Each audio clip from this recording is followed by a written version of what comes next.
Olá pessoal, tudo bem com vocês? Comigo tá tudo bem. Então hoje eu resolvi passar por aqui para falar um pouquinho sobre os protocolos de atendimento e os tipos de abordagem diferentes que um adestrador pode ter. E também para falar o tipo de abordagem que eu considero ideal para que a gente consiga ter um bom resultado a médio prazo, que a gente não fique muito tempo treinando o cachorro e que também esse resultado seja de uma forma definitiva e também justa para o cachorro, que o dono consiga manter esses resultados que a gente alcançou em poucos meses. Então a primeira coisa que a gente tem que pensar é em ouvir os donos do cão, porque são eles que convivem com o cachorro, são eles que vão dizer quais são os gatilhos dos problemas, e uma coisa importante que eu preciso saber também são quais são esses gatilhos do problema, o que gera o problema, quais são as causas, e não simplesmente o porquê da pessoa estar me chamando.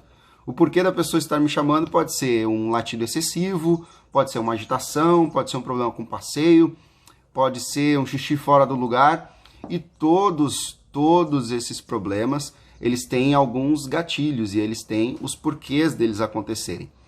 Então, o primeiro tipo de abordagem que eu não concordo muito é a gente chegar e já atacar o problema e não atacar a causa. Por exemplo, o cachorro late demais, o adestrador já vai lá e entra com uma punição, já vai lá e entra com uma lata com barulho, já vai lá e entra com algum toque na coleira, algum tipo de punição já de maneira imediata para acabar com o problema. Só que o problema disso é que a gente não consegue comunicar para o cachorro direito o que a gente quer.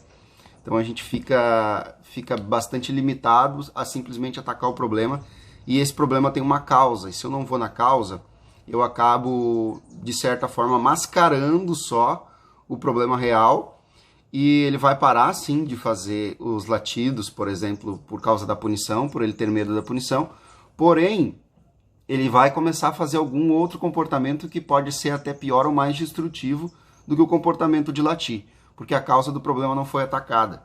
E como que a gente vai trabalhar a causa do problema? A gente precisa ver quais são os gatilhos e trabalhar inicialmente sempre em comportamentos que sejam substitutos a esses comportamentos antigos que ele tinha. Então a gente vai focar a nossa energia, o nosso trabalho em criar comportamentos substitutos, e a gente precisa conseguir passar isso para os donos dos cães, porque senão a gente vai acabar trabalhando lá de alguma maneira e o dono não vai ver sentido naquilo. Por isso que é necessário que o adestrador tenha uma boa comunicação com os donos para explicar que não é legal a gente atacar direto o problema, que a gente precisa primeiro criar comportamentos substitutos, criar um novo repertório de comportamentos para o cachorro durante algum tempo, e esse repertório de comportamentos para o cão precisa sentir sensações de prazer ao aprender esse novo repertório de comportamentos. Ontem eu assisti aquele documentário, O Dilema das Redes, e lá naquele documentário eles falam como as redes sociais fazem um esquema para viciar o ser humano no hábito de ficar sempre com o celular na mão, sempre visualizando se alguém curtiu uma foto, ou olhando a foto dos outros, ou vendo se a gente foi marcado. Tudo aquilo é um esquema de reforço intermitente. Eles inclusive falam no documentário que isso faz com que a gente fique viciado, porque a gente está sendo toda hora reforçado por aquilo. E isso tem muito a ver também com adestramento de cães.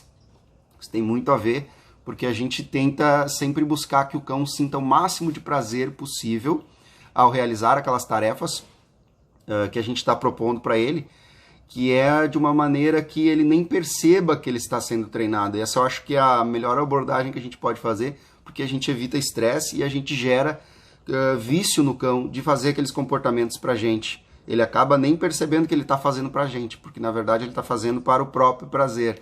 Assim como a gente, quando usa um telefone celular, uma rede social, a gente não percebe que a gente não está comprando nada, aquilo ali de certa forma é de graça, mas o produto é a nossa atenção.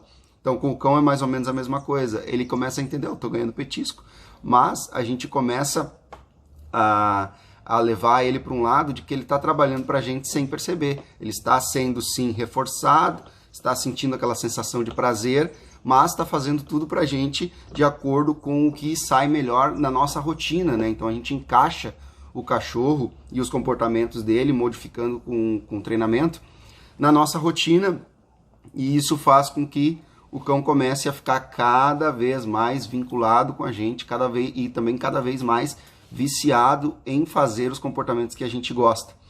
Então, por isso que é tão importante a gente primeiro criar um protocolo de modificação de comportamento através de comportamentos substitutos aos comportamentos antigos. Mas isso não significa também que em todos os casos o cachorro vai parar de fazer o comportamento antigo, porque os cães eles têm memória. E essa memória, ela não se apaga simplesmente porque a gente criou outra memória substituta. Pode ser que ela se apague, tem alguns casos que o cão simplesmente não faz mais o comportamento antigo, só porque ele aprendeu que o outro comportamento que a gente propôs é muito mais reforçador. Mas não são em todos os casos. Então a última fase de treino, pode acabar vindo alguma punição pontual para algum comportamento do cão. E não para o cão em si. A punição tem que ser para um comportamento e não para o indivíduo. Porque quando a gente pune o indivíduo, aí que a gente cria os subprodutos da punição, que é o cachorro ficar com a orelha lá para trás, ficar vindo todo baixinho, ou enxerga o adestrador e foge. Então a gente precisa primeiro modificar todos os comportamentos que a gente quer, para depois que a gente tem certeza que para esse comportamento que a gente vai dizer não, já existe vários sims, daí sim a gente pode usar algum tipo de punição. Mas eu, como não sou o dono da verdade, essa é somente a forma com que eu trabalho e a forma com que eu acho justa. Então, se você trabalha de outra forma, bom trabalho para você aí.